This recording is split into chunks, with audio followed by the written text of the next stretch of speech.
Hello दोस्तों, मैं प्रदीप शुक्ला आपका स्टडी अड्डा में बहुत बहुत स्वागत करता हूं। उम्मीद करते हैं आप अच्छे होंगे, स्वस्थ होंगे और आपकी तैयारी, आपकी पढ़ाई बहुत ही बेहतरीन तरीके से चल रही होगी। तो मैं आज आपके लिए लेकर के हाजिर हूं CUT का प्रैक्टिस टेस्ट 5th का नेक्स्ट पार्ट, ठीक है ना। तो फिफ्थ का जो फर्स्ट पार्ट है जिसमें हम लोगों ने 14 क्वेश्चन डिस्कस किए थे, उसी में आगे हम लोग जो है रीजनिंग के आगे क्वेश्चन सॉल्व करने वाले हैं, ठीक है ना। जैसे कि आपको पता है CUT में आपके 25 क्वेश्चन रीजनिंग से आएंगे, ठीक है ना। जो जनरल टेस्ट का पार्ट होगा जिसमें आपका मैथ, रीजनिंग और जनरल नॉलेज से क्वेश्चन पूछे जाएंगे, उसमें आपके 25 क्वेश्चन रीजनिंग के, 25 आपके मैथ के और 25 आपके जनरल नॉलेज के क्वेश्चन आएंगे। टोटल 75 क्वेश्चन रहेंगे। 60 मिनट में आपको 60 क्वेश्चन करने होंगे, ठीक है ना। तो हम उसमें डिस्कस कर रहे हैं रीजनिंग के क्वेश्चनों को, और हम लोग जो है यहाँ पर रीजनिंग की तैयारी भी क्वेश्चन के माध्यम से कर रहे हैं, ठीक है ना। क्वेश्चन भी समझना है और उस टॉपिक को भी बहुत अच्छे से समझना है, ठीक है ना। डिटेल सॉल्यूशन, ताकि क्वेश्चन के माध्यम से आपकी तैयारी बहुत अच्छे से क्लियर हो जाए, कम समय में आप अच्छी तैयारी कर पाए।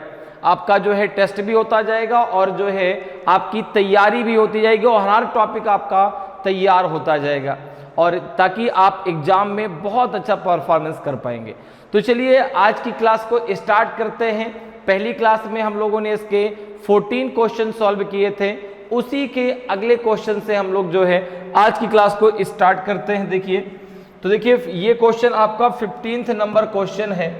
15th नंबर क्वेश्चन आपका सिलोगिज्म का क्वेश्चन है, ठीक है ना। किसका है? सिलोगिज्म का। 14th नंबर क्वेश्चन भी आपका सिलोगिज्म का था, ठीक है ना। तो 15th नंबर क्वेश्चन भी आपका सिलोगिज्म का ही है। न्याय निगमन जिसे हम बोलते हैं, ठीक है। तो फर्स्ट पार्ट में हम लोगों ने समझा था कि भाई कैसे जो है स्टेटमेंट के आधार पे हम डायग्राम बना सकते हैं, और डायग्राम बनाने के बाद, ठीक है ना, फिर हम उसके आधार पे कंक्लूजन निकालेंगे, ठीक है। तो डायग्राम किसके आधार पे बनाएंगे? स्टेटमेंट के आधार पे। स्टेटमेंट जो भी कहेगा वो 100% हमें सही मानना है। स्टेटमेंट के साथ कोई भी आर्गुमेंट नहीं होगा कि ऐसा नहीं हो सकता, वैसा है, ऐसा कुछ भी नहीं। जो स्टेटमेंट कहता है वो 100% सही मानना है, ठीक है ना। और जो निष्कर्ष होगा वो भी 100% सही होना चाहिए। 50% के यहाँ कोई चांसेस नहीं है, ठीक है। आपको आंसर देना है A, B, C और D और E के आधार पे, ठीक है। यहां पर देखो 2 स्टेटमेंट दिए गए हैं, 2 कंक्लूजन दिए गए हैं। एक बात हमारे दिमाग में आती है, क्या सर 2 से ज्यादा भी स्टेटमेंट आ सकते हैं? बिल्कुल आ सकते हैं। क्या 2 से ज्यादा कंक्लूजन हो सकते हैं? बिल्कुल हो सकते हैं, ठीक है ना। तो 2 से ज्यादा भी स्टेटमेंट आ सकते हैं, 2 से ज्यादा आपके जो है कंक्लूजन भी हो सकते हैं, ठीक है ना। और आप इसी प्रकार से आपको जो है एग्जाम में भी मिलेगा इसी प्रकार से क्वेश्चन। तो आंसर जो आप देंगे वो A, B, C और D और E के आधार पे देंगे। क्लियर है? अब जैसे देखिए स्टेटमेंट क्या कह रहा है? ऑल बुक्स आर ब्यूटीफुल, सभी पुस्तकें सुंदर हैं। दूसरा कह रहा है कि नो ब्यूटीफुल इज गुड, कोई सुंदर अच्छा नहीं है।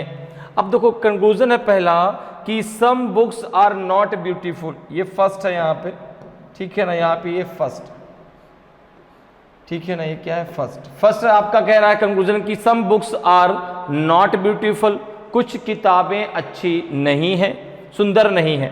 दूसरा कह रहा है सम बुक्स आर गुड, कुछ किताबें अच्छी हैं। अब आपको आंसर देना है A, B, C, D और E के आधार पे। A कब देना है? If only conclusion first follows. B देना है कि if only conclusion second follow. C देना है कि if both the conclusion first and second follow. D देना है कि if neither conclusion first nor second follows. और E कब देना है कि if either conclusion first or second follows, ठीक है। क्लियर? तो अब सबसे पहला काम अपना क्या है? स्टेटमेंट के आधार पे डायग्राम को बनाना। तो देखिए जरा, स्टेटमेंट कह रहा है कि ऑल बुक्स आर ब्यूटीफुल। तो देखो ऑल बुक्स आर ब्यूटी, सभी किताबें सुंदर हैं। तो ये तो हो गया आपका बुक का सर्कल, ये हो गया बुक का सर्कल, और ये हो गया सर्कल ब्यूटीफुल का। ये सर्कल हो गया आपका ब्यूटीफुल का, ठीक है ना। ये सर्कल हो गया आपका ब्यूटीफुल का। तो ऑल बुक्स आर ब्यूटीफुल, सभी पुस्तकें सुंदर हैं। तो अब एक चीज जरा समझिए, देखो बुक छोटा सर्कल हो गया और जो है ब्यूटीफुल वाला सर्कल बड़ा सर्कल हो गया। तो अगर हम इसको इस प्रकार समझे, जो छोटा सर्कल होता है वह बड़े सर्कल में कुछ और सभी दोनों पार्ट आता है। अगर मैं कहूं कि सम बुक आर ब्यूटीफुल तो भी सही होगा और ऑल बुक आर ब्यूटीफुल तो भी सही होगा। लेकिन जो आपका बड़ा सर्कल होता है वो कुछ छोटे सर्कल में कुछ पार्ट आता है। अगर मैं कह दूं कि ऑल ब्यूटीफुल आर बुक्स, ये गलत है, लेकिन कह दूं कि सम ब्यूटीफुल आर बुक, ये सही है। क्लियर है? अब देखो यहां पर जो है अगर हम बात करें दूसरा स्टेटमेंट क्या कह रहा है, ये तो फिगर बना आपका फर्स्ट स्टेटमेंट के आधार पे। सेकंड जरो के देखो क्या कह रहा है, no beautiful is good, no beautiful is good. तो ये आपने ब्यूटीफुल का सर्कल था, ये आपने बना दिया गुड का सर्कल, ये आपने बना दिया जो है गुड का सर्कल। तो नो ब्यूटीफुल इज गुड, तो गुड और ब्यूटीफुल के बीच में कोई रिलेशन नहीं है। ठीक है ना? स्टेटमेंट ने कहा कि नहीं भाई कोई भी सुंदर अच्छा नहीं है। ठीक है, ये तो हमारा डायग्राम बनके तैयार हो गया। अब जरा आ जाओ अपने निष्कर्ष पे। पहला निष्कर्ष क्या कह रहा है, some books are not beautiful. अब एक चीज देखो, जब उसने कहा कि ऑल बुक्स आर ब्यूटीफुल, सभी किताबें सुंदर हैं, ठीक है ना, सभी किताबें सुंदर हैं, तो फिर जो है ये कंक्लूजन कैसे सही होगा कि कुछ किताबें सुंदर नहीं हैं। जो उसने कह दिया सभी किताबें सुंदर हैं, तो कुछ किताबें सुंदर नहीं है, इसका कोई सवाल ही नहीं होता। ठीक है ना? तो ये निष्कर्ष आपका गलत है। जब उसने कह दिया कि भाई सभी किताबें सुंदर हैं, तो फिर ये कहना तो गलत होगा ना कि भाई कुछ किताबें सुंदर नहीं है, इसलिए पहला गलत। दूसरा क्या कह रहा है कि some books are good, some books are good. अब एक चीज देखें, जो सामने आपके डायग्राम बना है स्टेटमेंट के आधार पे, उसमें बुक और गुड का कोई रिलेशन है क्या? बुक और गुड का कोई रिलेशन है, उसके बारे में कोई जानकारी है ही नहीं, कोई जानकारी हमें स्टेटमेंट में नहीं दी गई। ठीक है ना? तो जब जानकारी नहीं है तो हम उसके बारे में कुछ नहीं कह सकते, इसलिए जो है दूसरा भी आपका गलत है। भाई जितनी जानकारी है उतना ही हम बता सकते हैं, जिसके बारे में, जैसे यहाँ पे आपको किसके बारे में जानकारी है, बुक और ब्यूटीफुल, गुड और जो है ब्यूटीफुल। ठीक है ना? तो इसलिए जो है बुक और गुड के बारे में कोई भी जानकारी आपके स्टेटमेंट में नहीं दी गई, तो दूसरा भी क्या है आपका गलत है। तो दोनों के दोनों गलत है। तो यहाँ पे आंसर क्या हो जाएगा, आंसर हो जाएगा ऑप्शन डी, आंसर हो जाएगा ऑप्शन डी कि if neither conclusion first nor second follow, ना तो पहला और ना ही दूसरा अनुसरण करता है, तो ऑप्शन सी आपका, डी आपका सही आंसर होगा। क्लियर, समझ में आया? तो सबसे पहला काम क्या है, स्टेटमेंट के आधार पर डायग्राम बनाना। डायग्राम जैसे बन जाता है फिर हम उसके आधार पर कंक्लूजन निकालते हैं। ठीक है ना? स्टेटमेंट जो कहेगा वो 100% आपका सत्य मानना है, जो कंक्लूजन आप निकालते हैं वो भी 100% सही होना चाहिए। 50% के यहाँ कोई चांसेस नहीं है। ठीक है, चलिए नेक्स्ट क्वेश्चन पे आते हैं। नेक्स्ट क्वेश्चन को जरा सॉल्व करते हैं। देखिए भाई, नेक्स्ट क्वेश्चन देखिए आपसे पूछा गया कोडिंग डिकोडिंग से। किस टॉपिक से पूछा गया है? ये पूछा गया आपका कोडिंग डिकोडिंग से। ठीक है, क्वेश्चन कह रहा है कि in a certain code language Roman ROMAN is coded as MZLNQ. What will be the code for English in that code language? एक निश्चित कोड भाषा में रोमन को MZLNQ लिखा जाता है, तो उस कोड भाषा में इंग्लिश का कोड क्या होगा? अब आपको बताना है कि यहाँ पे ABCD में कौन सा आपका सही आंसर होगा। तो देखिए, जैसे ही बात कोडिंग डिकोडिंग की आती है तो वैसे ही बात होती है इंग्लिश अल्फ़ाबेट की, और जैसे ही बात इंग्लिश अल्फ़ाबेट की आती है बात होती है 1 to 26 की। ठीक है ना? तो अब कोड आपको याद होने चाहिए, जो आपके भाई जैसे A का कोड कितना हो गया 1, Z का कितना हो जाएगा 26। अब जितने अल्फ़ाबेट आएंगे हर अल्फ़ाबेट का कोड होगा ना, चाहे वो आपका 24X का हो, चाहे वो 19S का हो। तो सीक्वेंस तो आपको सारे याद हैं कि भाई अगर मैं सीक्वेंस से बात करूं तो आप कहेंगे A1 B2 C3 D4 E5 और आपका जो है F6 G7 H8 I9 J10 K11 L12। ठीक है ना? और M13 N14 O15 P16 Q17 R18। ठीक है, S19 T20 U21 ठीक है, V22, W23, X24, Y25 और Z26। आपको रैंडमली भी याद रखना है। अगर कोई कहता है कि P तो आप कहेंगे 16, कोई कहेगा आपका K तो आप कहेंगे 11, कोई कहेगा Q तो आप कहेंगे 17।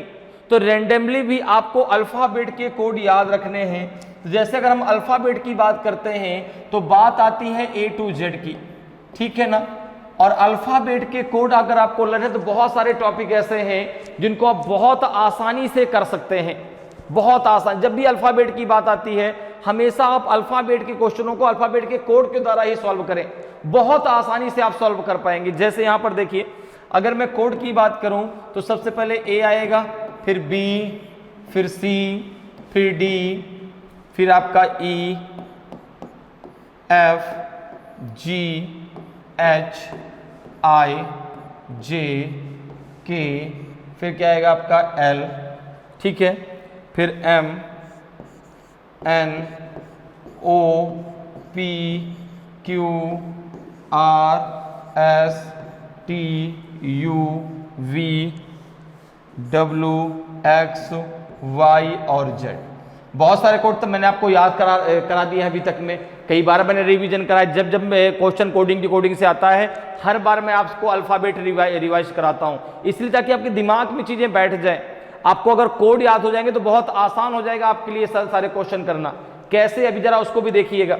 अब जैसे कोड की बात करें तो A1, B2, C3, D4, E5, F6, G7, H8, I9, J10, K11, L12, फिर क्या आएगा M13, N14, O15, P16, Q17, R18, S19, T20, U21, V22, W23, X24, Y25 and Z26।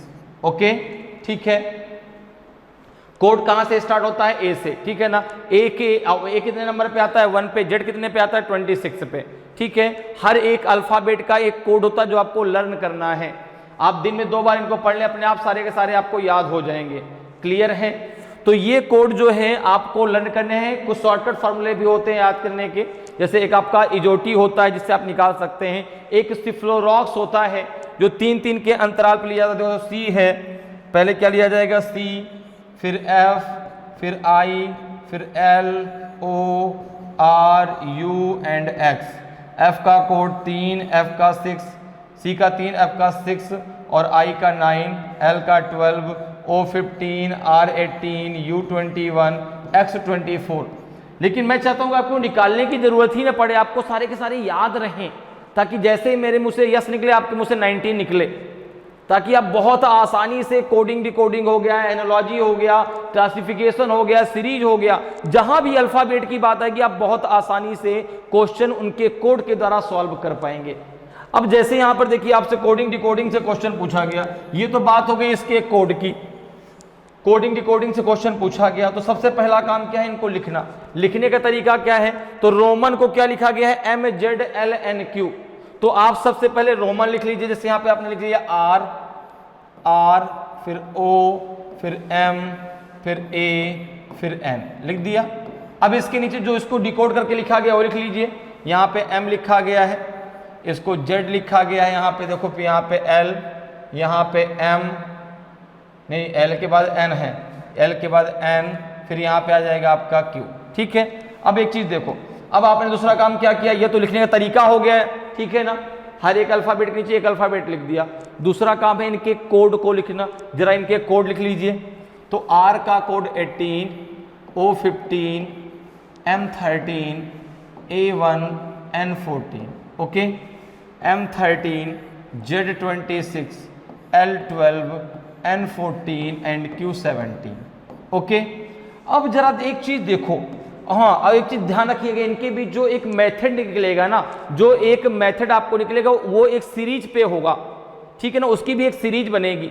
जैसे मान लो कुछ अगर प्लस होगा, जैसे 1 प्लस है, फिर 2 प्लस है, फिर 3, आगे आपका 4 होगा, तो फिर आगे मुझे बताना नहीं पड़ेगा, आप अपने आप कहेंगे सर आगे 5 प्लस होगा, ठीक है ना।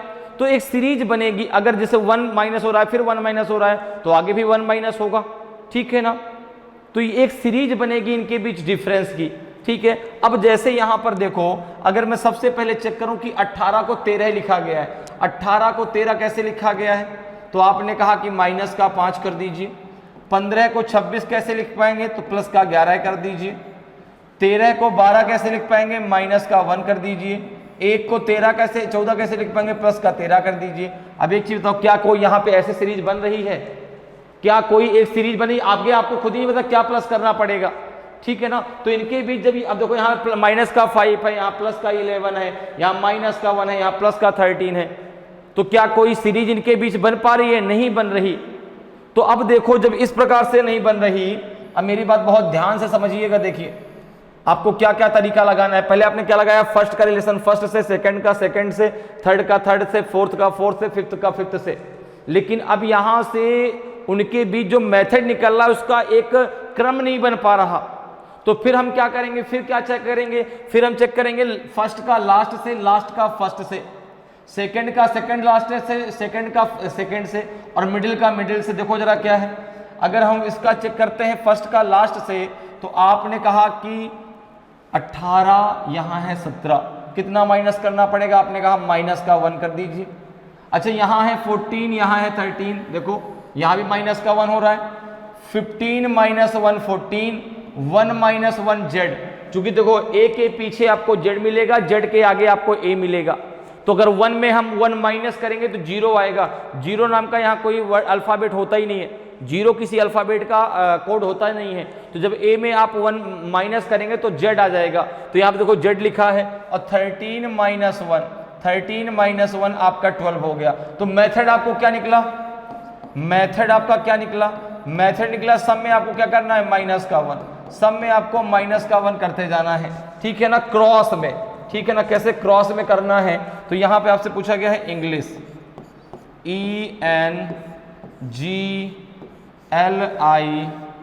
ENGLISH, इंग्लिश पूछा गया है, ठीक है ना। जरा कोड लिख लीजिए, तो E का है 5, N का 14, G का 7, L का 12, I का 9, S का 19 और H का है आपका 8। क्लियर है, कोड आपने लिख लिया। अब जरा देखो भाई, तो यहाँ पे 5 में हम माइनस करते हैं 1, ठीक है। जो इसमें माइनस करेंगे कहाँ लिखेंगे, लास्ट। जो मेथड आपने ऊपर से निकाला है, ठीक है ना, तरीका इसका ये है कि जो पहले शुरुआत में आपको दिया जाता है वहां से आप मेथड निकालेंगे, जो मेथड आपका निकला है सेम वही मेथड आपको अगले में अप्लाई कर देना है। तो यहां से ये मेथड निकला, सब में आपको माइनस का 1 का क्रॉस में लिखना है, तो यहां पर भी आप वही मेथड अप्लाई करेंगे। देखो 5 माइनस 1 कितना आ जाएगा, 4, तो ये 4 मतलब डी कहाँ जाएगा, यहाँ डी सबसे लास्ट में जाएगा, यहाँ पे 4 आ जाएगा। फिर देखो 14 माइनस 1, 14 माइनस 1 कितना हो जाएगा, 13, तो 13 मतलब m, तो m यहाँ पे आएगा, m यहाँ पे आएगा। यहाँ से 8 माइनस 1 कितना आ जाएगा आपका 7, 7 होता है g का कोड, तो यहाँ पे g आ जाएगा, ये 7 होगा। फिर देखो 19 माइनस 1 18, 18 होता है r का, तो यहाँ पे r आ जाएगा। हर एक अल्फाबेट के नीचे अल्फाबेट लिखते जाए ताकि आपको ये बिल्कुल कंफ्यूजन ना हो कि कोई अल्फाबेट छूट तो नहीं गया। अपने आप हर चीज देखो, मैंने हर एक अल्फाबेट के नीचे एक अल्फाबेट लिखा है, कोई कंफ्यूजन नहीं होगा। अब देखो आगे 9 माइनस 1 कितना आएगा, 8, 8 मतलब हो गया h, ओके। 7 माइनस 1 6, 6 हो जाएगा f का, और 12 माइनस 1 तो 11 हो जाएगा k का। तो ये आपका आंसर होगा। इसका जो आपने माइनस किया सबसे लास्ट में यहाँ गया, इसका जो माइनस किया वो यहाँ आया, इसका जो माइनस किया आपका यहाँ आया, इसका माइनस किया तो यहाँ आया, इसका माइनस किया तो यहाँ आया, इसका माइनस किया तो यहाँ, और इसका माइनस किया तो यहाँ, और सब में क्या किया, माइनस का 1 कर दिया, ठीक है ना। तो ये आपका आंसर हो गया GRHK FMD। देखिए किसमें दिया गया है, GRHK, तो GRHK यहाँ भी है, GRHK, तो GRHK यहाँ है नहीं, GRHK है यहाँ भी है, यहाँ नहीं है। देखो आगे क्या है, FMD है, तो FMD आपका C में है, B में आपका FND है, तो आंसर आपका जो है C बिल्कुल सही आंसर हो जाएगा। क्लियर, समझ में आया कैसे करना है कोडिंग डिकोडिंग क्वेश्चनों को। सबसे पहले मेथड निकालना है, जो मेथड आपका निकलेगा उसको जो है आपको जो क्वेश्चन पूछा जाएगा उसमें आपको अप्लाई कर देना है। क्लियर है। नेक्स्ट क्वेश्चन पे चलते, देखिए नेक्स्ट क्वेश्चन को डिस्कस करते हैं भाई। नेक्स्ट क्वेश्चन देखिए क्या है आपका, ये भी आपका जो है कोडिंग डिकोडिंग टॉपिक से लिया गया क्वेश्चन है, ठीक है। ठीक है, ये क्वेश्चन देखिए क्या कह रहा है, चलो क्वेश्चन को पढ़ते हैं कि in a certain code language tin tan tan stand for live the life. फिर आगे कह रहा है दूसरा कि tun kun mun stand for life and me. Ton cot nus stand for live your dreams. What will be the code for live in that code language. एक निश्चित code भाषा में TIN TUN TON का अर्थ है live the life, ठीक है। फिर कह रहा है कि TUN KUN और MUN का अर्थ है लाइफ एंड मी, और TON COT NUS का अर्थ है लिव योर ड्रीम। आपसे पूछा जा रहा है कि लिव के लिए क्या कोड होगा उस कोड भाषा में, TUN होगा कि TON होगा कि जो है आपका TIN होगा कि MUN होगा। तो अब जो है इन क्वेश्चनों को कैसे हम सॉल्व करेंगे कोडिंग डिकोडिंग में, जरा उसको समझिए। तो देखो यहां पर आप इसको पहले इस प्रकार से लिख लेते हैं हम लोग। यहां पे दिया है TIN, फिर दिया है TUN और फिर दिया है TON। इसका अर्थ क्या है, इसका अर्थ है live the life, the life. अब देखो एक चीज जरा समझो, जितने यहां पर ये इनके कोड दिए गए हैं, ये इनका अर्थ दिया गया है। हर एक वर्ड का एक कोड है, हर एक वर्ड का एक कोड है, लेकिन रैंक के आधार पे यहां पर कोड आपका निर्धारित नहीं होता। जैसे हम कह दें कि लिव आपका फर्स्ट पे आया है तो TIN उसका कोड होगा, नहीं, ऐसा नहीं है, ठीक है ना। लेकिन हाँ, ये 3 अल्फाबेट हैं और 3 इसके अलग अलग तीनों के कोड हैं, लेकिन रैंक के आधार पे कोड निर्धारित नहीं होते। इसको हम करते हैं तुलना के आधार पे, कंपैरिजन के आधार पे। कैसे, देखो ये तो आपका फर्स्ट हो गया। सेकंड कह रहा है कि TUN comma KUN comma MUN। इसका अर्थ क्या है, इसका अर्थ है life and me, life and me, life and मी, ठीक है। तीसरा कह रहा है TON comma COT comma NUS। इसका अर्थ है आपका जो है live your dream, live your dream, ठीक है। ये आपने लिख लिया इस प्रकार से। अब देखो, अब इसको आपने मान लिया, ये है आपका फर्स्ट जो है इक्वेशन, ये है आपका सेकेंड इक्वेशन और ये है आपका थर्ड इक्वेशन। अब आपको जो कोड पूछा गया है वो पूछा गया है LIVE लिव का।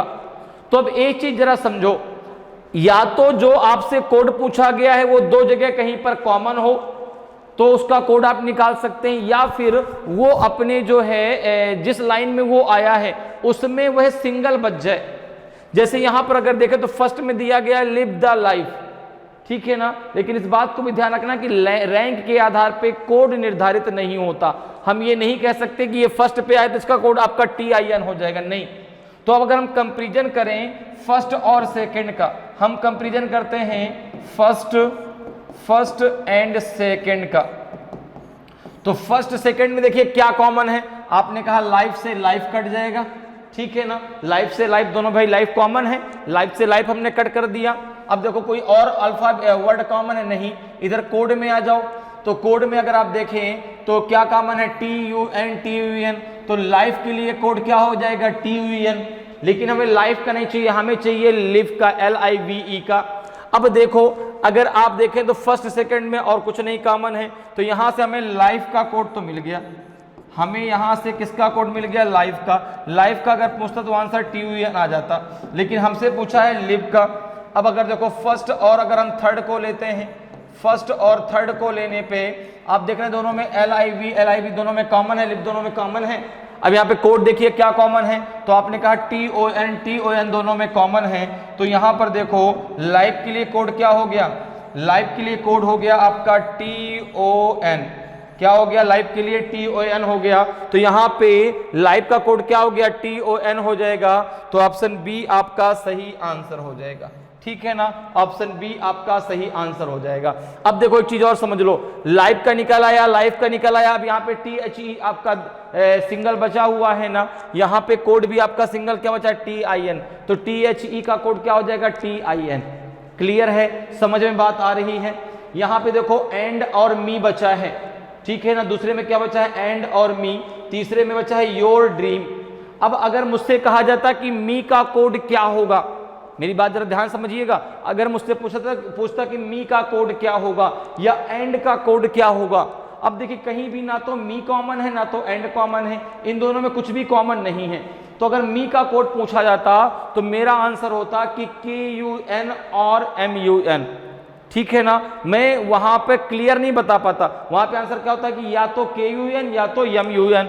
इसी प्रकार से एंड का भी कोड क्या होगा, KUN या MUN।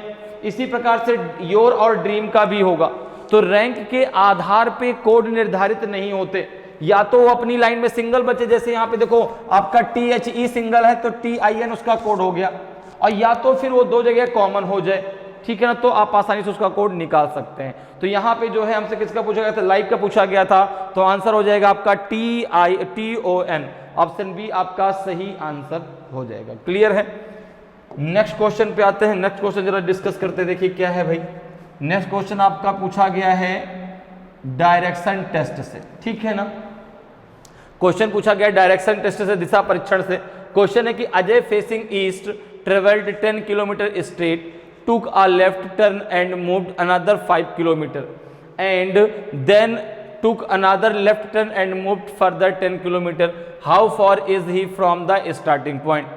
अजय ने पूर्व की ओर मुख करके 10 किलोमीटर सीधे यात्रा की, फिर वह एक बार बाएं मुड़ा और 5 किलोमीटर चला, और फिर एक बार और बाएं मुड़ गया और 10 किलोमीटर आगे चला गया। तो वह शुरुआती बिंदु से कितनी दूर है, 15 किलोमीटर, 5 किलोमीटर, 10 किलोमीटर की 20 किलोमीटर। तो देखो ऐसा है कि अगर हम यहाँ पर डायरेक्शन की बात करते हैं तो 4 डायरेक्शन आपकी मेन होती हैं, east, west, north and south. हम रीजनिंग में टोटल 8 डायरेक्शनों के बारे में चर्चा करते हैं, 4 आपकी मेन डायरेक्शन, 4 उनकी सहायक डायरेक्शन। जैसे अगर यहाँ पे डायरेक्शन की हम बात करें तो कुछ इस प्रकार से हम डायरेक्शन को बनाते हैं।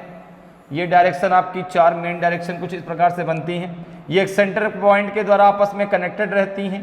ये डायरेक्शन है आपकी ईस्ट, ये डायरेक्शन है उसके जस्ट अपोजिट वेस्ट, ऊपर की तरफ डायरेक्शन होती है आपकी नॉर्थ, और नीचे की तरफ ये होती है आपकी साउथ। क्लियर है।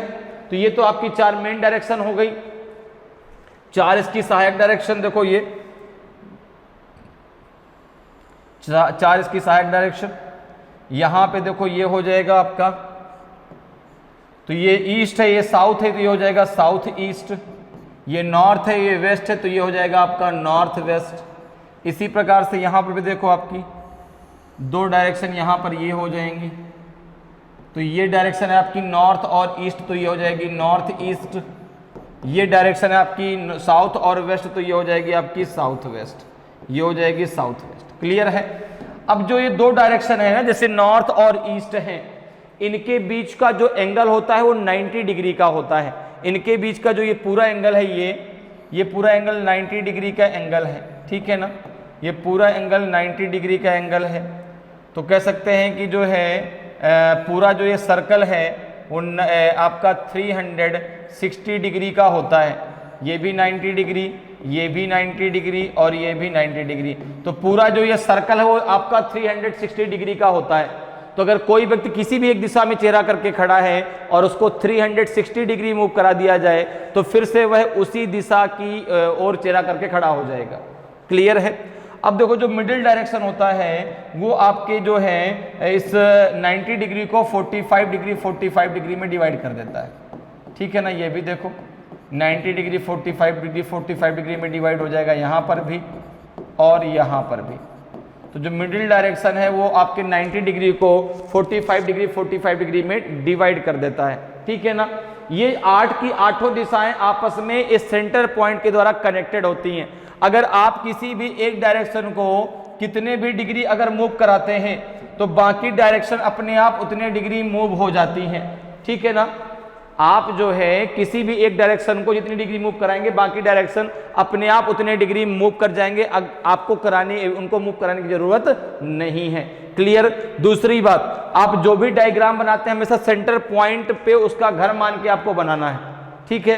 अब दूसरी जो सबसे इंपॉर्टेंट है, लेफ्ट राइट कैसे लेंगे, तो ध्यान रखिएगा क्लॉकवाइज में आप क्या लेंगे, क्लॉकवाइज में आप हमेशा उसका राइट लेंगे, क्लॉकवाइज अर्थात घड़ी की दिशा, तो क्लॉकवाइज में हमेशा उस व्यक्ति का आप राइट लेंगे, ठीक है ना। जो व्यक्ति जिस दिशा में चल रहा है तो क्लॉकवाइज में हमेशा क्या होगा, राइट।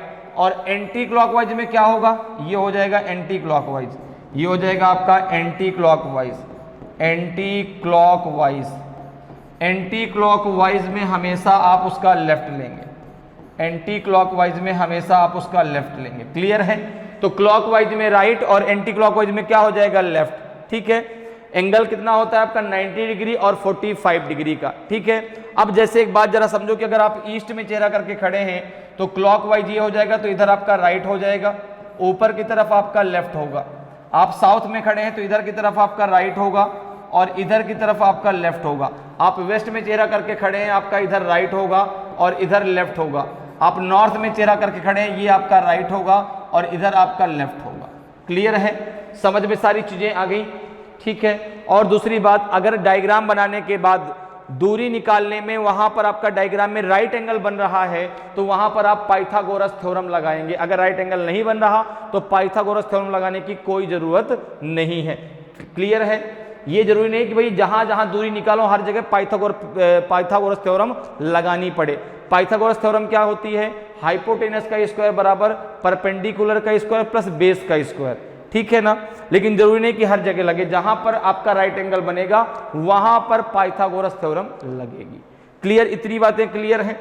तो चलिए अब आते हैं अपने क्वेश्चन पे। ये तो हमारा जो है एक बेसिक हो गया, जो थोड़ा सा हम लोगों ने डिस्कस कर लिया कि डायरेक्शन क्या होता है और कैसे आप लेफ्ट राइट वहां पर लेंगे, कैसे क्या एंगल लेंगे, सारी चीजें। अब आते हैं क्वेश्चन पे। तो क्वेश्चन जो कह रहा है कि अजय ने पूर्व की ओर मुख करके 10 किलोमीटर सीधे यात्रा की।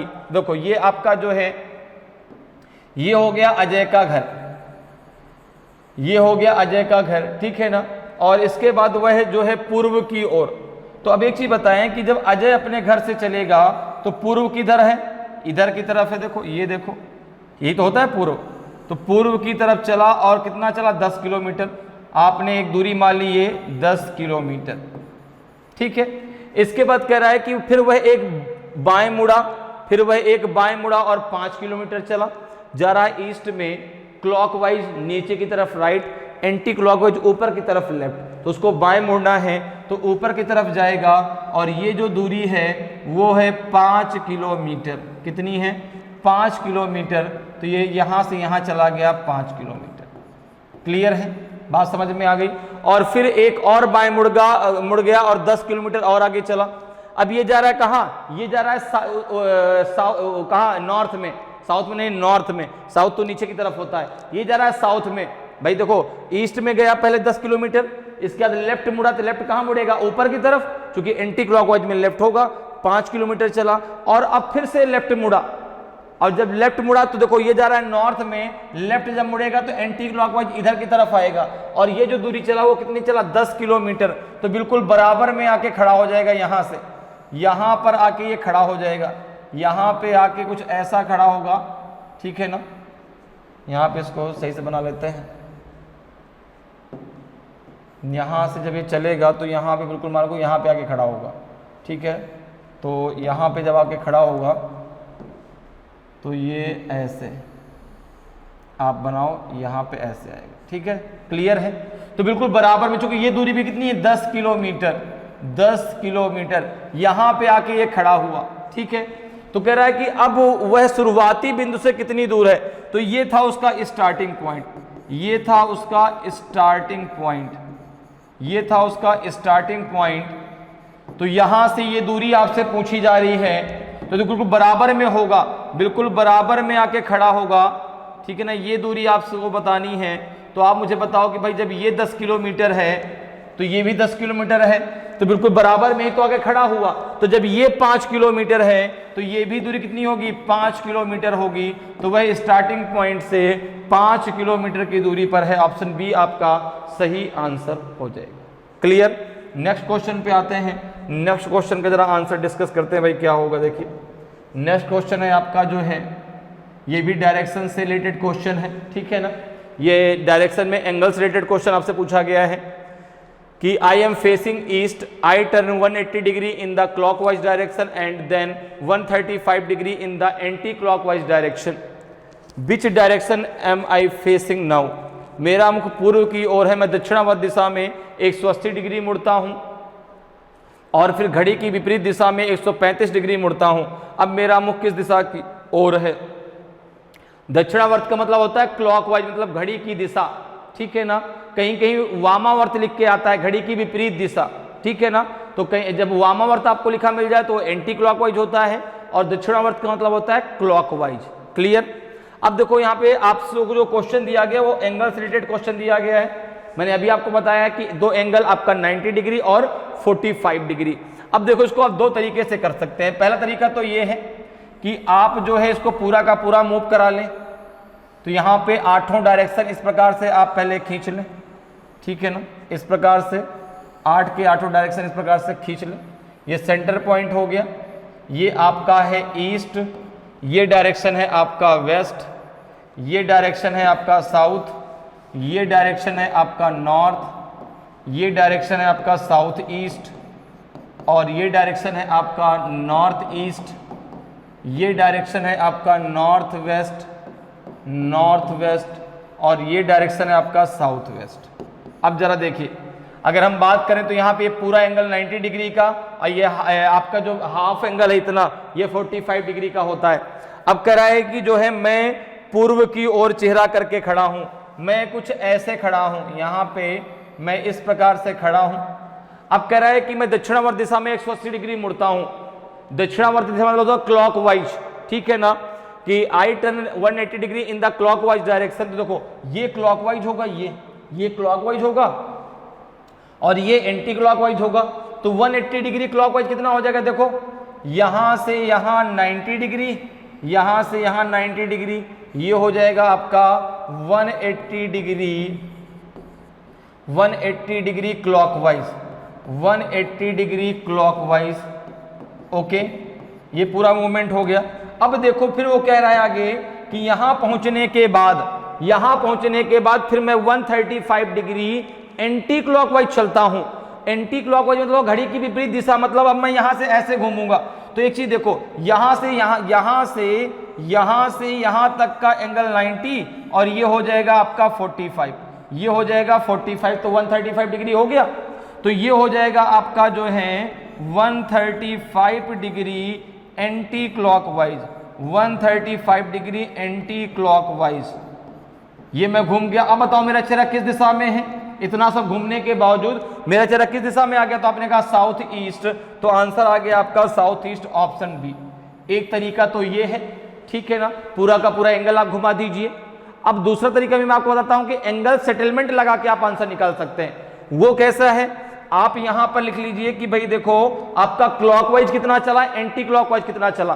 तो अगर हम बात करें तो क्लॉकवाइज कितना चला, क्लॉकवाइज कितना चला, आपने कहा क्लॉकवाइज ये चला 180 डिग्री और एंटी क्लॉकवाइज कितना चला, एंटी क्लॉकवाइज कितना चला, एंटी क्लॉकवाइज कितना चला, ये चला आपका 135 डिग्री। दोनों को माइनस कर दीजिए, दोनों को माइनस कर दीजिए, ठीक है ना, क्योंकि दोनों अपोजिट होते हैं, दोनों माइनस हो जाएंगे। यहां पर दोनों माइनस जब हो जाएंगे तो बचेगा 45 डिग्री, ये बचेगा 45 डिग्री। बचेगा कौन, जो बड़ा होगा, बचेगा कौन, जो बड़ा होगा, ठीक है ना। तो बड़ा कौन है, क्लॉकवाइज, चूंकि वो 180 डिग्री है, 135 डिग्री वाला तो खत्म हो गया।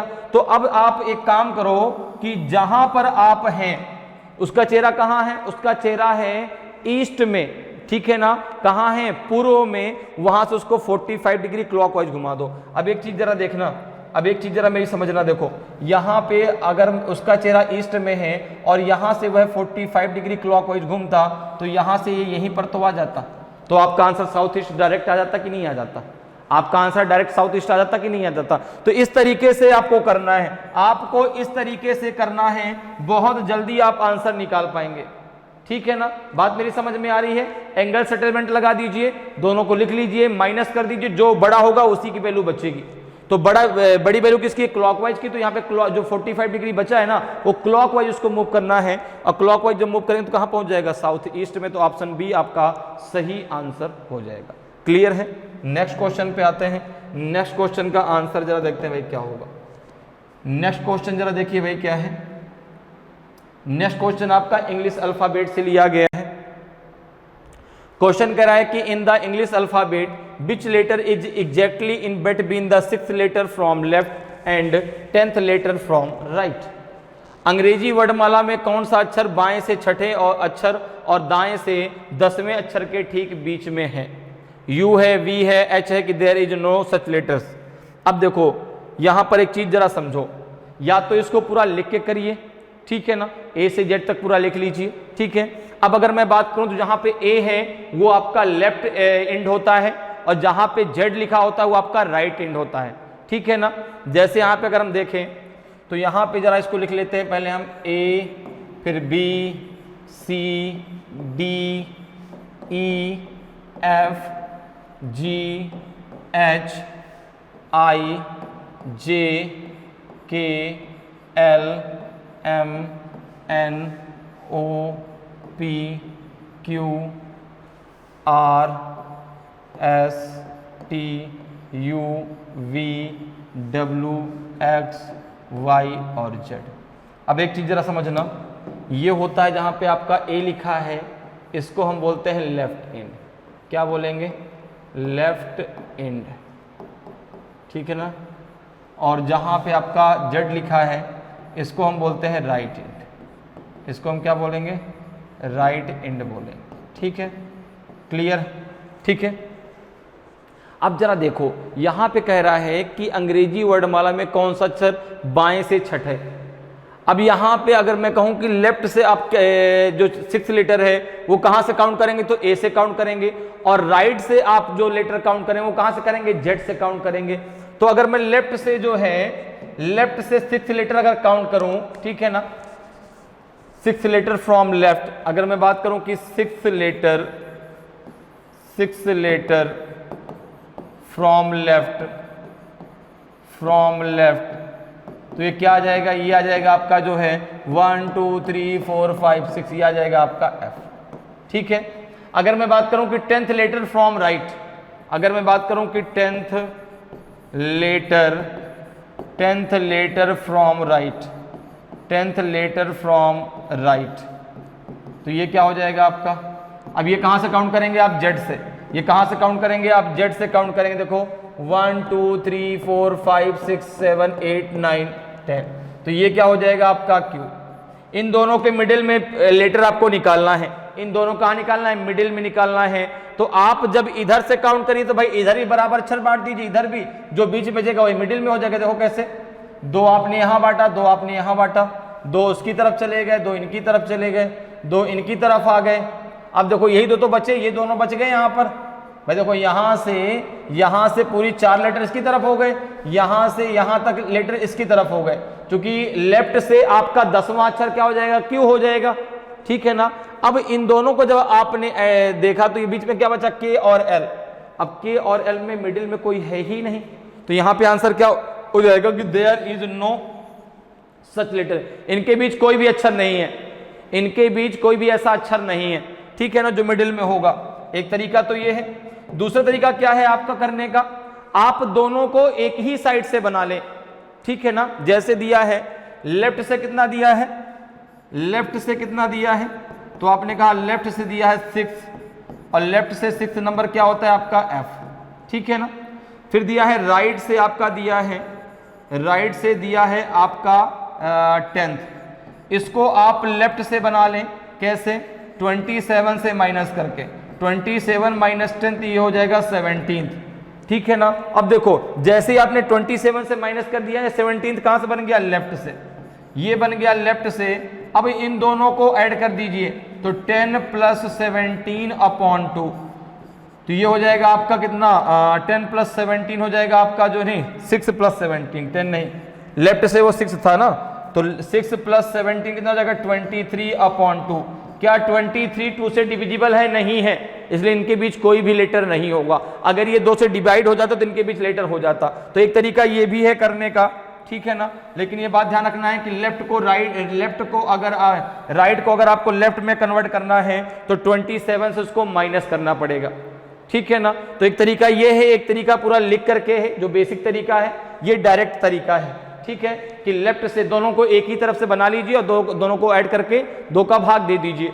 तो लेफ्ट से 6 लेटर, ठीक है ना, राइट से 10 दिया, उसको हम लेफ्ट में कैसे कन्वर्ट करेंगे? तो 27 से माइनस करके। तो अब देखो जैसे 27 से माइनस किया तो 17 जो आ गया वो लेफ्ट से आ गया। तो अब दोनों एक ही तरफ से हो गए, तो 17 + 6 आपका हो जाएगा 23। 23 डिवाइडेड बाई 2 कितना आ जाएगा? अब 23 2 से डिविजिबल होगा ही नहीं, इसलिए इनके बीच कोई भी अक्षर नहीं होगा। क्लियर है? नेक्स्ट क्वेश्चन पे आते हैं। नेक्स्ट क्वेश्चन को जरा सॉल्व करते हैं भाई। देखिए भाई अगला क्वेश्चन आपका दिया गया है 21st क्वेश्चन में हम लोग आ चुके हैं, ठीक है। 21st क्वेश्चन है आपका, ये क्वेश्चन है कि answer the following question based on the alpha numeric series given below. नीचे दी गई अल्फा न्यूमेरिक श्रृंखला के आधार पर निम्नलिखित प्रश्नों के उत्तर दें। ये आपको एक सीरीज दी गई है, उसमें आपके नंबर भी है, अल्फाबेट भी है, आपको जो क्वेश्चन का आंसर देना है इसी सीरीज के अकॉर्डिंग देना है, ठीक है। क्वेश्चन देखिए क्या कह रहा है कि 3 of the following 4 characters are alike with respect to their position in the above sequence and form a group. Which is the one that does not belong to that group? उपरोक्त क्रम में अपनी स्थिति के संबंध में निम्नलिखित 4 वर्णों में से 3 एक जैसे हैं और एक समूह बनाते हैं, वह कौन सा है जो उस समूह से संबंधित नहीं है? अब देखो ये 4 अल्फाबेट आपको दिए गए हैं, ठीक है ना, ऑप्शन में A, E, J और H। तो क्वेश्चन कह रहा है कि इन 4 में से पोजीशन के आधार पे 3 किसी प्रकार से अपना एक ग्रुप बनाते हैं, लेकिन एक ऐसा है जो उनके ग्रुप में नहीं आता, वो कौन सा है वो आपको बताना है। तो अब जरा जो सीरीज दी गई है उसमें इन अल्फाबेट की पोजीशन जरा देख लीजिए। देखिए जरा, अगर हम यहां पे बात करें A की, तो देखो A कहां पर है? ये आया है आपका A। फिर E की अगर बात करें तो देखो E है आपका यहां पर, ठीक है ना। फिर J की अगर बात करें तो J है आपका कहां पर? यहाँ पे J आपका यहाँ पर आया, देखो ये आया है। और जो H की बात करें तो H देखो आया है यहाँ पर, ठीक है ना। अब देखो यहां पर अगर मैं कहूं तो E और H के बीच कितने अल्फाबेट हैं? 1 2 3, देखो यहाँ पे कितने अल्फाबेट हैं? आपने कहा 1 2 3 4 5, ठीक है, क्लियर है। A और E की अगर हम J को अभी छोड़ दें तो A और E के बीच कितने हैं? 1 2 3 4 5, ठीक है। तो देखो A से अगर मैं यहां पर बात करूं तो A से अगर मैं E लेता हूं तो इनके बीच में कितने अल्फाबेट हैं? तो आपने कहा 1 2 3 4 5, यहां भी 5 हैं। E से H के बीच में भी कितने आपके जो है कैरेक्टर्स हैं? तो आपने कहा यहां भी 5 हैं, ठीक है ना भाई। A से E के बीच में 5 कैरेक्टर हैं, अल्फाबेट भी है, नंबर भी है, ठीक है ना। और E से H के बीच में भी 5 कैरेक्टर हैं, लेकिन जो J आया है, J तुरंत A के नजदीक में आया है, इसलिए ये इनके ग्रुप से अलग है, इसलिए ये इनके ग्रुप से अलग है, ये इनके ग्रुप में नहीं आता। क्योंकि बाकी उन तीनों में भाई यहां भी देखो A से E के बीच में 5 कैरेक्टर है, E से H के बीच में भी 5 है, तो तीनों को क्या बन गया? ग्रुप बन गया। लेकिन J और A के बीच में तो कुछ है ही नहीं, इसलिए जो J इनके ग्रुप में नहीं आता। तो ऑप्शन आपका क्या हो जाएगा? C हो जाएगा। तो ऐसे क्वेश्चन बहुत आसान होते हैं, ठीक है ना। ये सारे क्वेश्चन, ये जो भी क्वेश्चन आपसे पूछा जाएगा इसी सीरीज पर डिपेंड है, ठीक है। तो इस सीरीज पे पूछा गया है, तो जैसा आपसे कह रहा है वैसा क्वेश्चन यहाँ पे देख लीजिए। तो भाई यहाँ पे देखो क्या कह रहा है? पोजीशन के आधार पे। तो पोजीशन के आधार पे देखो ये तीनों अपना क्या बनाते हैं? ग्रुप बनाते हैं। J उस ग्रुप में नहीं आता। क्लियर? नेक्स्ट क्वेश्चन पे आते हैं। नेक्स्ट क्वेश्चन का जरा आंसर देखते हैं भाई क्या होगा। क्वेश्चन नंबर 22 पे आ गए हम लोग। देखिए भाई क्वेश्चन नंबर 22 क्या है? क्वेश्चन नंबर 22 भी उसी श्रृंखला पे आधारित है, ठीक है ना। ये श्रृंखला आपको दी गई है। क्वेश्चन आपसे पूछा गया है कि which character is the 7th character to the right of the 13th character from the left hand side if the second half of the above series is reversed. यदि उपरोक्त श्रृंखला के दूसरे भाग को उल्टा कर दिया जाए तो बाईं ओर से 13वें वर्ड के दाईं ओर 7वां वर्ण कौन सा है? एक्स है, एच है, कि जो है आपका ई है, कि 3 है? अब देखो सबसे पहले इसको दो पार्टों में डिवाइड कर लीजिए। दो पार्ट में कैसे डिवाइड करेंगे? तो पहले काउंट करें कितने अल्फा कितने कैरेक्टर हैं यहां पर। देखो 1 2 3 4 5 6 7 8 9 10 11 12 13 14 15 16 17 18 19 20 21 22 23 24। तो 12 में डिवाइड हो जाएगा। तो जरा डिवाइड कर लो भाई यहां से। देखो 1 2 3 4 5 6 7 8 9 10 11 12 13। तो यहां से डिवाइड कर दो, ये हो गया। ये हो जाएगा आपका फर्स्ट हाफ। और 1 2 3 4 5 6 7 8 9 10 11 12, ये हो जाएगा आपका सेकेंड हाफ। तो कह रहा कि जो सेकेंड हाफ है, ठीक है ना, उसको क्या करना है? रिवर्स ऑर्डर में लिखना है, उल्टे क्रम में लिख देना है। तो देखो ये कुछ इस प्रकार से बनेगा। यहां पे ये हो जाएगा आपका O, फिर S, फिर 4, ये तो आपका सीधा ही रहेगा। L 2 8 2 8 A J Q 3 C 7, ठीक है ना। अब देखो इसके बाद यहां पे क्या आ जाएगा आपका M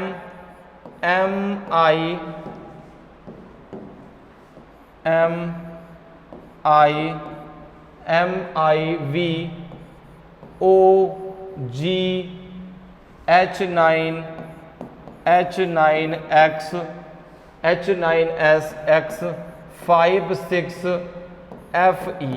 तो दूसरा जो आपका हाफ है, सेकेंड हाफ है, उसको हमने लिख दिया जो है किसमें? रिवर्स ऑर्डर में। अब देखो एक चीज जरा समझो, जहां से आपने लिखना स्टार्ट किया है वो है लेफ्ट इंड, जहां पे आपकी ये सीरीज खत्म हो गई वो है राइट इंड, ठीक है ना। ये जो है आपका क्या है, जहां पे आपका ओ लिखा है, ये है आपका लेफ्ट इंड, ये है आपका लेफ्ट इंड, और ये है आपका राइट इंड, ये है आपका राइट इंड, ठीक है ना। ये क्या है आपका राइट इंड। क्लियर? दूसरी बात, यहां पर जो भी आपका कैरेक्टर बीच में लिखा है, चाहे वो आपका जे हो, चाहे क्यू हो, चाहे वो 3 हो, चाहे वो 2 हो, चाहे वो 8 हो, उनका जो लेफ्ट राइट है, ये तो लेफ्ट इंड और राइट इंड की बात है। लेकिन जो इसमें बीच में कैरेक्टर लिखे उनका जो लेफ्ट राइट है, वो उनका लेफ्ट राइट आपके हमारे लेफ्ट राइट के समान होगा। आप ये सोचिए कि वो आपकी तरफ नहीं देख रहे, वो आपकी तरह देख रहे हैं। तो जब आपकी तरह देख रहे हैं, देखो, तो अगर मैं कहूं कि 8 का लेफ्ट राइट क्या होगा, तो देखो ये होगा 8 का राइट और ये होगा 8 का लेफ्ट, ठीक है ना। ये 8 का क्या होगा? राइट, ये क्या होगा? 8 का लेफ्ट, ठीक है। तो यहां से एक टेबल याद रखिएगा कि लेफ्ट लेफ्ट क्या होता है। लेफ्ट लेफ्ट अगर क्वेश्चन में कभी भी दिया हो तो लेफ्ट लेफ्ट क्या हो जाता है? माइनस। लेफ्ट राइट क्या हो जाता है? लेफ्ट राइट हो जाता है प्लस। लेफ्ट राइट क्या हो जाता है? तो ये हो जाता है आपका प्लस। इसी प्रकार से राइट राइट क्या होता है? तो राइट राइट हो जाता है आपका माइनस। राइट राइट क्या हो जाता है? आपका माइनस। और राइट लेफ्ट क्या हो जाता है? तो राइट और लेफ्ट हो जाता है आपका प्लस। राइट लेफ्ट हो जाता है आपका प्लस, ठीक है ना। और यहां पर जो इंड शुरुआत में दिया होगा, अगर लेफ्ट इंड दिया गया होगा तो आप लेफ्ट इंड से काउंटिंग करेंगे, अगर राइट इंड दिया गया हो तो आप राइट इंड से काउंटिंग करेंगे। अब जरा देखो क्वेश्चन में, जरा देख लो। क्वेश्चन कह रहा है कि which character is the 7th character to the right of the 13th character from the left hand side. अब देखो लेफ्ट हैंड साइड कहां है? जहां पे ओ लिखा है, ठीक है ना। तो यहां पर देखो, यहां पर देखो लेफ्ट से 13th लेटर के राइट में आपको बताना है कौन सा? 7th letter. तो लेफ्ट से राइट क्या होता है? ऐसे लेफ्ट, आर से क्या हो जाएगा? राइट। तो लेफ्ट राइट आपस में प्लस हो जाता है, तो ये हो जाएगा आपका 13 + 7, ये हो जाएगा आपका 20th, ये हो जाएगा आपका 20th, ठीक है ना। और 20th आप कहां से काउंट करेंगे? तो लेफ्ट से 20 काउंट करेंगे। लेफ्ट से, जहां से शुरुआत में जो आएगा, देखो लेफ्ट हैंड साइड से 13वें अक्षर के, ठीक है ना, बाएं छोर से 13वें अक्षर के दाएं 7वां अक्षर क्या है? तो जो छोर दिया जाएगा उसी छोर से आपको काउंटिंग करनी है। अगर दायां छोर होगा तो दाएं छोर से काउंटिंग करते, लेकिन यहाँ पे बाएं है तो बाएं कहां से? ओ से। जरा 20वां अक्षर काउंट कर लीजिए। तो 12 तो यहां तक है, 12 का देखो ये 13 14 15 16 17 18 19 20। आंसर क्या आ जाएगा आपका? एक्स आ जाएगा। तो ऑप्शन ए आपका सही आंसर हो जाएगा, ठीक है ना। ऑप्शन ए क्या हो जाएगा आपका? सही। बात मेरी समझ में आई, ठीक है ना भाई। 20th लेटर आपको चाहिए, यहाँ तक आप काउंट कर ही चुके हैं कि यहाँ के 12th है, 12th के आगे काउंट कर लीजिए, तो आपका एक्स आंसर सही आंसर हो जाएगा। क्लियर है? तो बहुत आसान होते हैं ऐसे क्वेश्चन, जैसा आपके सीरीज में कह जा रहा है वैसा आप करते जाइए। क्लियर? नेक्स्ट क्वेश्चन पे चलते हैं। नेक्स्ट क्वेश्चन देखिए 23 क्वेश्चन है आपका। 23rd क्वेश्चन में भी इसी सीरीज पर आधारित आपसे क्वेश्चन पूछा गया है। क्वेश्चन देखिए आपका जो है इसी सीरीज पर आधारित है। क्वेश्चन कह रहा है कि if the first half of the above series is reverse and the second half is kept the same, तो how many such letters would you find which are immediately preceded by a letter and immediately followed by a number. यदि उपरोक्त श्रृंखला के पहले आधे हिस्से को उलट दिया जाए और दूसरे आधे हिस्से को वही रखा जाए, तो आप ऐसे कितने अक्षर पाएंगे जिनके ठीक पहले एक अक्षर और ठीक बाद में एक संख्या है? 1 होगा, 4 होगा, 2 होगा कि नॉन ऑफ दीज इनमें से कोई नहीं। तो यहाँ पर देखो सबसे पहले जो कह रहा है उस हिसाब से कर लेते हैं। ये सीरीज दी गई है, आपको मालूम है कि भाई अभी हमने काउंट किया, देखो तो आपका O से 7 तक में आपका फर्स्ट हाफ है, E से और M ये आपका सेकेंड हाफ है। टोटल 24 लेटर्स है, ठीक है ना, 24 कैरेक्टर्स है, ठीक है। उसमें से O से 7 तक कितने हैं? 12, E से M तक कितने हैं? 12। अब कह रहा है कि जो फर्स्ट हाफ है उसको आप रिवर्स ऑर्डर में लिख लीजिए, तो लिख लीजिए जरा, देख लीजिए भाई। जब फर्स्ट हाफ को आप रिवर्स ऑर्डर में लिखेंगे तो सबसे पहले 7 आएगा, 7 के बाद फिर क्या आएगा आपका C आएगा, 7 के बाद क्या आएगा आपका C आएगा, 7 फिर आपका C आएगा, फिर 3 आएगा, फिर Q आएगा, फिर J आएगा, फिर आपका जो है QJ, फिर A आएगा, फिर 8 आएगा, फिर 2 आएगा, 8 2, फिर आपका L आएगा, फिर 4 आएगा, फिर आपका जो है S आएगा, फिर O होगा, फिर आपका E है, फिर देखो आगे आपको ऐसे ही मिलेगा, ठीक है ना। यहाँ तो आपने रिवर्स ऑर्डर में लिख दिया, आगे देखो यहाँ पे क्या आ जाएगा E, फिर इसको सेम रखना है, E के बाद F, F के बाद आपका 6, फिर 5, फिर आपका X, 9, H, फिर आपका G, O, V, I and ये हो जाएगा आपका। क्लियर? अब देखो यहाँ पे कंडीशन बना लीजिए, जो कंडीशन आपसे कही जा रही है। कंडीशन ये कही जा रही है कि भाई ऐसे कितने अक्षर पाएंगे जिनके ठीक पहले एक अक्षर और ठीक बाद में एक संख्या हो, ठीक है ना। अक्षर कोई भी हो, ठीक है, S O E कुछ भी हो, चाहे वो वावेल हो चाहे कंसोनेंट हो। जैसे हमने यहाँ पे बना लिया कि जैसे एक कंडीशन मैंने बना ली, कंडीशन क्या है, कंडीशन की अगर हम बात करें, जो यहाँ पे शर्त दी गई हो ये है कि एक अक्षर, जैसे मान लो A है, एक अक्षर है, जैसे सपोज करो आपका A है, ठीक है ना, तो आप कितने ऐसे अक्षर पाएंगे जिनके ठीक पहले एक अक्षर हो, जैसे A के पहले B हो और बाद में आपका 2 हो। ये आपको यहाँ पे कंडीशन ढूंढनी है कि जैसे आपका अक्षर A है तो A के पहले भी एक अक्षर हो, ठीक है, वो B C चाहे वो वावेल हो चाहे कंसोनेंट हो, और उसके बाद में एक आपका नंबर हो। ये कंडीशन आपको यहाँ पे ढूंढनी है। कितने ऐसे अक्षर आपको मिलेंगे? देखो जरा भाई, यहाँ पे देखो आपका C है लेकिन C के दोनों तरफ नंबर है, तो ये तो नहीं होगा। देखो अब यहाँ पर अल्फाबेट के अक्षर के पहले अक्षर होना चाहिए, अर्थात अल्फाबेट के पहले अल्फाबेट होना चाहिए, तो Q के पहले नंबर है बाद में अल्फाबेट है, इसका कोई मतलब नहीं, तो ये भी आपका गलत हो जाएगा। यहाँ पे देखे देखो ये आपका तो Q के J के पहले आपका Q है लेकिन बाद में नंबर नहीं है, तो ये भी आपका नहीं होगा, ये J भी आपका नहीं होगा, ठीक है ना, ये भी नहीं होगा। अब जरा आ जाओ यहाँ पे A के पास, देखो ये हो जाएगा, ये A हो जाएगा, देखो ये हो जाएगा, ठीक है ना। A के पहले J है, A के बाद में 8 है, तो एक आपको मिल गया, एक आपको मिल गया A, ठीक है। दूसरा जरा देखो यहाँ पे आ जाओ L भी नहीं हो, जो दोनों तरफ नंबर है, ये नहीं होगा। यहाँ पे आ जाओ O के पास, O के पहले नहीं, ये नहीं होगा क्योंकि बाद में नंबर भी होना चाहिए। आगे बढ़ो, यहाँ पर देखो, यहाँ पर भी आपका नहीं होगा क्योंकि दोनों तरफ नंबर है, ठीक है ना। फिर आप यहाँ पे आ जाओ H G, यहाँ पर भी नहीं होगा क्योंकि यहाँ पे नंबर नहीं है, और यहाँ पे B I, फिर आगे है ही नहीं क्योंकि नंबर है नहीं, सारे सारे अल्फाबेट हैं। तो कितना है? केवल 1। कौन सा है? वो है आपका JA 8, जो इस कंडीशन को फॉलो कर रहा है। तो यहाँ पे आंसर हो जाएगा ऑप्शन ए, यहाँ पे आंसर हो जाएगा ऑप्शन ए। केवल एक ही ऐसा अक्षर है जिसके ठीक पहले अक्षर है और बाद में उसके एक संख्या है। तो ऑप्शन ए आपका सही आंसर हो जाएगा। क्लियर है। नेक्स्ट क्वेश्चन पे आते हैं। नेक्स्ट क्वेश्चन भी देखिए आपका इसी सीरीज पर आधारित है। क्वेश्चन नंबर 24, वो भी जो है आपका इसी अल्फा न्यूमेरिक सीरीज पर आधारित है। क्वेश्चन है कि आपका जो है कि there of the following 4 numbers are alike with respect to their position in the above sequence and form a group, which is the one that does not belong to that group। जैसे हमने पहला question किया था उसमें आपका character था, इसमें आपके नंबर्स हैं, ठीक है ना, सॉरी उसमें आपके अल्फाबेट थे, इसमें आपके नंबर हैं, ठीक है ना। तो निम्नलिखित 4 संख्याओं में से 3 उपरोक्त क्रम में अपनी स्थिति के संबंध में समान है और एक समूह बनाते हैं। वह कौन सा है जो उस समूह से संबंधित नहीं है? देखो जरा, 4, 3, 7 और क्या है आपका 8, ठीक है।